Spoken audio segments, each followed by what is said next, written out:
வீசும்போது திசைகள் கிடையாது. காதல் பேசும்போது மொழிகள் கிடையாது.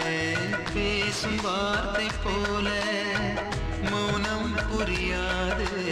கண்கள் பேசும் வார்த்தை கடவுள் அறியாது. உலவி திரியும் காற்றுக்கு உருவம் தீட்ட முடியாது.